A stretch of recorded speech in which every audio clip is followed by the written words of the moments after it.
Hello बच्चों, आप सभी लोग अच्छे हैं। चलिए ठीक है।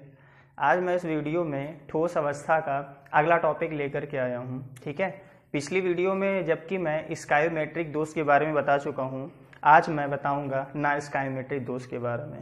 पहले मैं पिछला थोड़ा सा रिवाइज करवा देता हूं। स्कायोमेट्रिक दोष में दो प्रकार के दोष पाए जाते हैं। पहला था शॉर्टकी दोष, दूसरा था फ्रैंकल दोष। ठीक है, शॉर्टकी दोष में क्या हो रहा था कि आयनिक यौगिकों में पाया जाता है और इनमें अवयवी कण क्या होते हैं, अपने स्थान से विलुप्त हो जाते हैं, जिसके कारण इस धातु में घनत्व की कमी हो जाती है।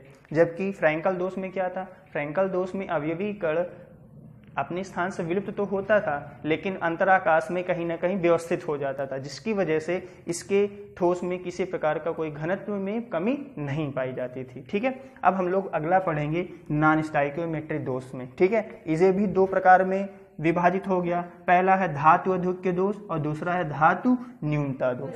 धातु अधिक्य दोष का तात्पर्य ये होता है बेटा, धातु से याद आया कि धातु किसे कहते हैं, आपको पता होना चाहिए कि जो धनायन बनाने की प्रवृत्ति रखते हैं उन्हें धातु कहते हैं। इसका मतलब ये भी आयनिक यौगिकों में पाया जाएगा और यहाँ पर धातु अधिक्य दोष का मतलब क्या है, यहाँ पर धनायनों की संख्या अधिक होगी ऋण आयनों की अपेक्षा। ठीक है, अगर हम तुलना करेंगे तो धनायनों की संख्या इसमें अधिक होगी, जबकि धातु न्यूनता दोष में धनायनों की संख्या कम होगी। ठीक है, चलिए हम देखते हैं एक एक करके। ठीक, सबसे पहला हम लोग देखेंगे धातु अधिक्य दोष। ठीक है बेटा, जैसा कि मैं पहले आपको बता चुका हूं कि ये सारे के सारे किसमें पाए जाएंगे, आयनिक यौगिकों में पाए जाएंगे। ठीक है, धातु अधिक्य दोष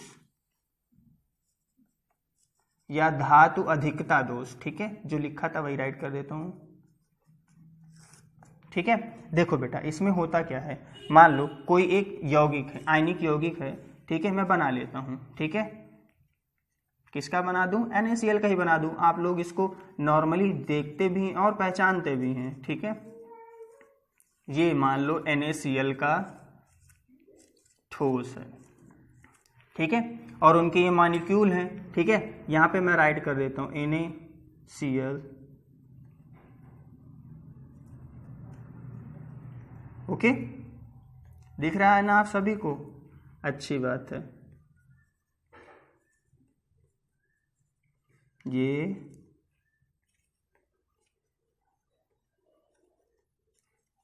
ठीक है बेटा, ओके। अब देखो इसमें करना क्या है। ठीक, पहले अच्छा इसकी रेशियो निकाल लेते हैं। सोडियम कितने काउंट कर लेते हैं, 1 2 2 4 2 6 2 8। ठीक है, Na का रेशियो कितना है, 8, और क्लोराइड का कितना रेशियो है, 8। अभी देखो यहाँ पर Na की मात्रा 8 है और क्लोराइड की मात्रा भी 8 है। ठीक है, अब मुझे करना क्या है, यहाँ पर मैंने क्या किया, सोडियम भाप से क्या किया, इनमें इस क्रिस्टल में सोडियम की भाप छोड़ी गई। ठीक है, जब सोडियम की भाप छोड़ी गई तो होता क्या है कि ये जो सोडियम होता है ये आयन में परिवर्तित हो जाता है और एक क्लोराइड आयन को खींच लेता है। मतलब ये जो Na होता है ये क्या होता है, Na आयन बन जाता है और साथ में एक इलेक्ट्रॉन त्यागता है। ठीक है, अब गौर से देखो, ये सोडियम आयन इस क्रिस्टल से कहीं से एक क्लोराइड आयन को क्या करेगा, खींच लेगा। जब खींच लेगा तो ये बन जाएगा NaCl। ठीक है, अब ये जो मुक्त इलेक्ट्रॉन है ये क्या करेगा, जहां पर से क्लोराइड आयन निकलेगा वो वहां पर जाकर के स्थित हो जाएगा। ठीक है, अब मान लो जैसे मैंने यहां से क्लोराइड आयन यहां से निकाला, जब निकाला तो यहाँ पे सोडियम आयन क्लोराइड आयन आपस में मिलकर के NaCl बना लेंगे, तो जो मुक्त स्थान बचा यहीं पर क्या होगा, ये इलेक्ट्रॉन आकर के व्यवस्थित हो जाएगा, जिससे ऋण आयनों की संख्या, मतलब निगेटिव आयन और पॉजिटिव आयन दोनों कैसे रहें, समान मात्रा में रहें, जिसके कारण क्रिस्टल कैसा हो, उदासीन। लेकिन यहाँ पर धातु आयनों की जो रेशियो है उनमें परिवर्तन पाया गया। देखो पहले सोडियम आयन कितना था, 8, अब सोडियम आयन कितना है, 8। लेकिन क्लोराइड आयन पहले कितने थे, 8, अभी कितने हो गए, 7। देखो इनके रेशियो में परिवर्तन मिला। ठीक है, इसी दोष को क्या बोलते हैं, धातु अधिक्य दोष। मतलब यहाँ पे धातु आयनों की संख्या अधिक होती है। आया ना समझ में। अब हम दूसरा देखेंगे धातु न्यूनता दोष। ठीक है, उसको देखो बेटा, धातु न्यूनता दोष क्या होता है इसके समझ लेते हैं। ठीक, अच्छा एक चीज और बता दूं आपको, ये तो बताना भूल ही गया कि जब धातु अधिक्य दोष में, ठीक है अच्छे से बना लेता हूं, धातु अधिक्य दोष में जब इनमें क्या होता है, आयन जब निकलते हैं तो जो इलेक्ट्रॉन आता है, ठीक है, जैसे यहाँ पर से मैंने उड़ाया था, ठीक है, यहाँ पे मैंने इलेक्ट्रॉन लगाया था, ठीक है, ये जो इलेक्ट्रॉन होता है इसी को बोलते हैं एफ सेंटर। क्या बोलते हैं? एफ केंद्र, ठीक है, एफ केंद्र इलेक्ट्रॉन, ठीक है। तो होता क्या है, ये क्या करेगा, एनर्जी को अब्जॉर्ब करेगा। तो आपको पता है कि जब इलेक्ट्रॉन एनर्जी को सोखते हैं तो क्या होता है, वो अपने ऊर्जा स्तर से क्या करते हैं, जंप करते हैं और उच्च ऊर्जा स्तर पर जाते हैं और उसके बाद कुछ क्षण के बाद अपनी उच्च ऊर्जा स्तर से अपने इस ऊर्जा स्तर पे वापस आते हैं, ठीक है। तो यहाँ पर देखने को क्या मिला बेटा कि ये जो इलेक्ट्रॉन है, ये इलेक्ट्रॉन का जो स्थान है इसी को बोलते हैं एफ केंद्र, ठीक है। अब एनर्जी जब इसको मिलती है तो क्या होता है, ये अपने ऊर्जा स्तर से जंप करके उच्च ऊर्जा स्तर में जाता है और जब उच्च ऊर्जा स्तर से वापस आता है तो रेडिएशन छोड़ता है, ठीक है। जब रेडिएशन छोड़ता है इसी के कारण ये जो धातु क्रिस्टल होता है वो रंगीन हो जाते हैं। कैसे हो जाते हैं? रंगीन हो जाते हैं, ठीक है। इसी वजह से जो NaCl का क्रिस्टल होता है वो कैसा दिखाई देता है? पीला, ठीक है बेटा।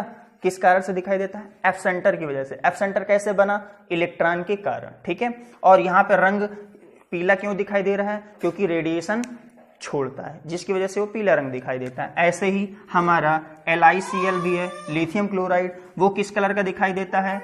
ऑरेंज, पिंक कलर का, मतलब गुलाबी, ठीक है। और ऐसे ही एक तीसरा है KCl, ठीक है। KCl किस कलर का दिखाई देता है? बैगनी। कैसा दिखाई देता है?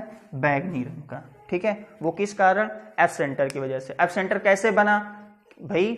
ऋणायन क्या हुआ? चला गया और उसके स्थान पर क्या होता है? इलेक्ट्रॉन आकर के स्थित हो जाता है। इसी को क्या बोलते हैं? F centre. और इसी की वजह से क्रिस्टल कैसा दिखाई देता है? रंगीन। NaCl पीला, LiCl गुलाबी और KCl बैगनी। आया ना समझ में? ठीक है। अब हम लोग पढ़ेंगे धातु न्यूनता दोष, ठीक है बेटा। धातु न्यूनता दोष में क्या होता है बेटा? ध्यान देना। धातु न्यूनता दोष में, धातु न्यूनता दोष, धातु न्यूनता दोष में बेटा क्या होता है? देखो, धातु अधिक दोष में धनायनों की संख्या अधिक थी, जबकि धातु न्यूनता दोष में क्या हो जाएगा? ऋणायनों की संख्या अधिक हो जाएगी। लेकिन ध्यान देना, यहां पर जो आयनों की संख्या है वो क्या होगी? समान रहेगी। धातु उदासीन रहेगा। बस धातु मतलब जिनमें धनायन या जिनमें ऋणायन लगे होते हैं उनके रेशियो में अंतर आएगा। कहने का तात्पर्य मेरा ये था, ठीक है। चलो देखते हैं, इसका एक एग्जांपल ले लेते हैं FeO के बारे में, ठीक है। किसके बारे में ले लेते हैं? FeO के बारे में, ठीक है। जब ये आपस में टूटेंगे तो क्या बनाएगा? Fe आयन बनाएगा और ऑक्सीजन आयन बनाएगा। यही तो बनाएगा ना। चलो फिक्स करते हैं, ठीक है।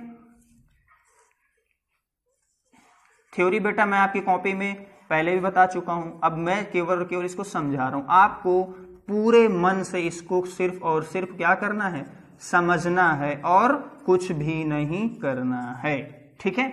अब देखो, Fe को फिक्स करते हैं। Fe प्लस का 2 O माइनस 2, Fe प्लस का 2 O minus 2, O Fe O Fe O Fe, sorry, इसको यहां पर Fe करना है। ये इसलिए किया जा रहा है क्योंकि विपरीत आयन वाले ही आसपास रह सकते हैं, ठीक है बेटा।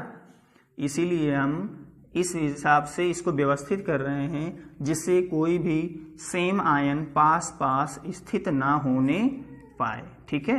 नहीं तो कुछ बच्चे कहेंगे कि सर यहाँ पर O निगेटिव और यहाँ पर F पॉजिटिव ही क्यों? यहाँ पर F भी रख सकते हैं। नहीं, सेम आयन पास पास नहीं रहते हैं। वो क्या करते हैं?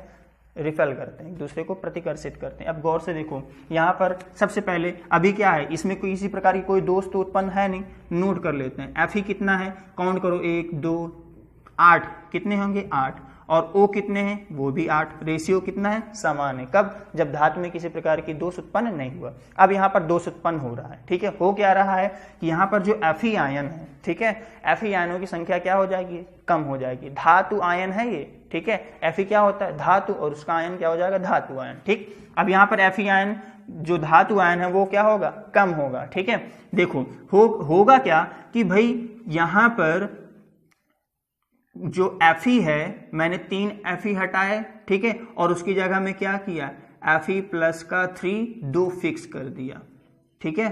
गौर से देखो, 3 Fe+ के 2 हटाए तो टोटल आयनों की संख्या कितनी हो जाएगी 6। तो उनकी जगह पे मैंने 2 Fe+ का 3 ऐड कर दिया, तो आयन तो हो गए 6 ही ना, पॉजिटिव आयन। अगर मैं देखूं गौर से कि ये 3 Fe+ का 2 हटाया तो धन आयनों की संख्या कितनी होगी 6 ही तो होगी। अब उनकी जगह पे मैंने 2 Fe+ का 3 रख दिया, तब भी धन आयनों की संख्या कितनी होगी 6। बस अंतर क्या हुआ, जो धातु आयन है वो कम हो गया। ठीक है, अब गौर से देखो यहाँ पर Fe कितना है 7 और जबकि O कितना है 8। पहले थे 8 बाद में हो गए 7, तो इस वजह से धातु आयन में कमी आ गई। अब जब कमी आ गई इसी कारण इसमें दोष उत्पन्न हुआ। इस दोष को ही बोलते हैं धातु न्यूनता दोष। पहले FeO का रेशियो कितना था 8 का, अभी FeO का रेशियो कितना हो गया 7 और 8 का, मतलब यहाँ पे धातु आयन में कमी आ गई। इसी दोष को बोलते हैं धातु न्यूनता दोष। अब इसका एग्जाम्पल की बात करें तो इसका एग्जाम्पल FeO, ये हमेशा आप याद रखिए। ओके बेटा, आया ना समझ में? चलिए ठीक है, इसके बाद मैं आपसे नेक्स्ट वीडियो में नेक्स्ट टॉपिक के साथ मिलूंगा। आपको ये वीडियो कैसी लगी, क्या समझ में आया या नहीं समझ में आया, ये आप कमेंट के माध्यम से या बाय मैसेज के माध्यम से आप मुझे जरूर अवगत कराएं। ओके बेटा, मिलता है नेक्स्ट वीडियो में। Okay, thank you.